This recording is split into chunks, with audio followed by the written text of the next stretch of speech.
In the day-to-day operations of handling food, many decisions need to be made about quality. It is important to know where your food comes from, how it's sourced, how to process it, how to store it, and the best cooking methods to match it.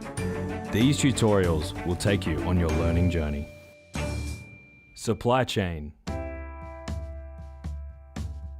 There are three main oyster species in Australia: the Pacific oyster, the Sydney rock oyster, and the native flat Angazi oyster. Pacific oysters are farmed in Tasmania, South Australia, and New South Wales. Sydney rock oysters are farmed in New South Wales and southern Queensland. Native Angazi flat oysters are farmed in small amounts across all states, Western Australia, South Australia, and Tasmania. Juvenile oysters are called spat. The spats or seeds are then put into trays or bags, which are held above the seafloor. Growth of the oyster depends on the season and environmental conditions such as food availability. The oysters are then harvested by lifting the bags to surface and removing the mature oysters. The oysters are then cleaned, graded, packed, and prepared for transport to the processing centre, the retail outlet, or the restaurant. Many farmers are now selling their product at oyster bars next to their farm.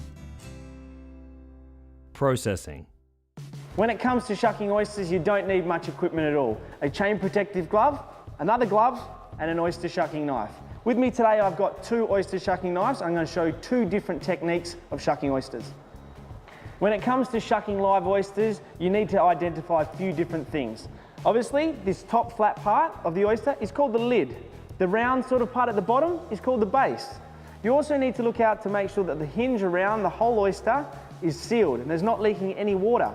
And the oyster should appear to be heavy. That way it's holding all those lovely juices that make the oyster taste so great. And where you want to shuck these ones from is the hinge. So basically, if you get the oyster and it sits inside your hinge, you know you're in the right place to start. So first off, I'm going to demonstrate shucking with a short blade knife.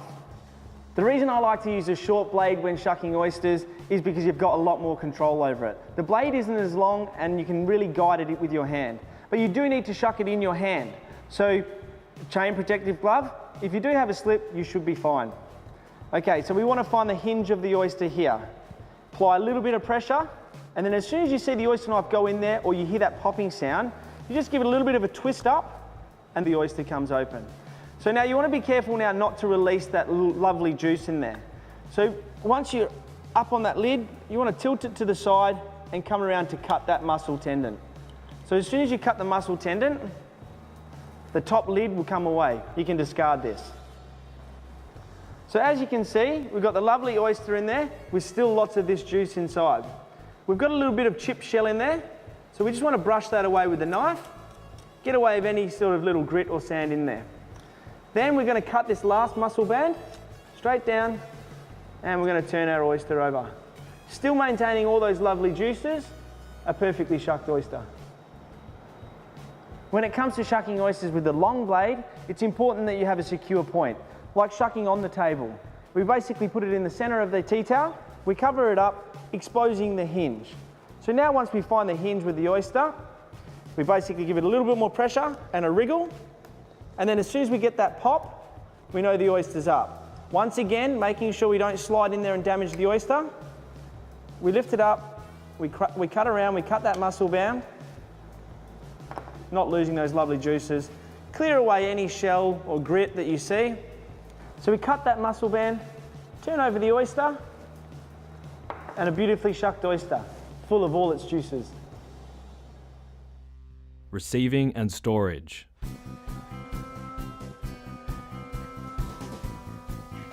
Good morning, chef. Best oysters in town have arrived. G'day, Grilly. How are you, For mate? you, mate. All good. Just a bit of a Check squeeze. those. 20 dozen of the best, mate.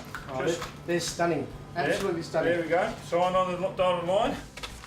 So when receiving oysters, give them a bit of a smell. Make sure there's no bad smells. Picking the oysters up, making sure that they're fully closed and they're full of water. You can feel when the oysters still got all their water in them and the ones that are a bit lighter. Use the ones that are lighter first. So this one is one of the empty dry ones that hasn't been sitting right in the bag, and this is perfect. When we've opened it up, you can see there's a lot of moisture, all that beautiful seawater ready to go. We place them into the tray upright. That way, again, the water doesn't drip out of it. So once we've got them all in the tray, they're nice and upright. We get the Hessian bag, dampen it with a bit of water. Remember, it's got the salt from the oysters in it already, which is going to help it. Over the top, and then we place them into the cooler.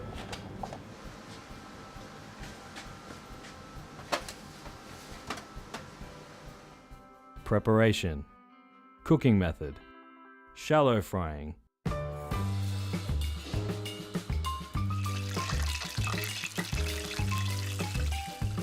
Cookery method for shallow frying. Heavy base fry pan, top quality Australian vegetable oil, finely ground Australian chickpea flour, freshly shucked oysters, paper towel for draining, and of course a pair of tongs. To prevent the hot oil spitting and burns, make sure you dry your oyster before putting in the batter. To test the temperature of the oil before shallow frying, just drop a little bit of the batter into the pan, and if it sinks to the bottom, it's not hot enough. If it stays on the top, it's nice and frothy, then it's ready. This one is not quite ready, 2 more minutes, perfect. So once the oil is at the correct temperature, take your oyster into the chickpea batter, just getting rid of a little bit of the excess batter. Now don't drop it into the pan because it'll sink to the bottom and stick. What you're trying to do is just gently seal the bottom of the batter, just like this. Once again, oyster into the batter, wave off excess, gently sear the underneath of the oyster.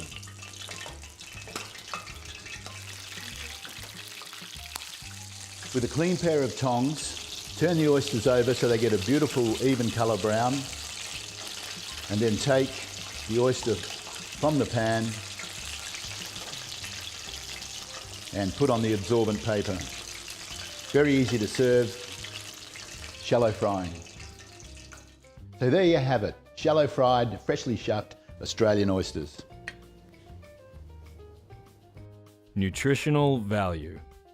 Oysters are a source of omega-3, selenium, other minerals, and iodine. Some suggest they may even improve the libido. Omega-3 fatty acids contain anti-inflammatory properties, which can reduce the risk of heart disease and arthritis. Selenium is an antioxidant, which assists in maintaining thyroid health and the body's immune system. Iodine is an essential mineral for the healthy development of the thyroid gland, which regulates the development of the central nervous system. You can find more nutritional value facts at superseafood.com.au. Seasonality and availability. Always check the seasonality when shopping for fish. You can do that by checking a seasonality calendar. If your preferred option is not in season, ask your supplier for an alternative.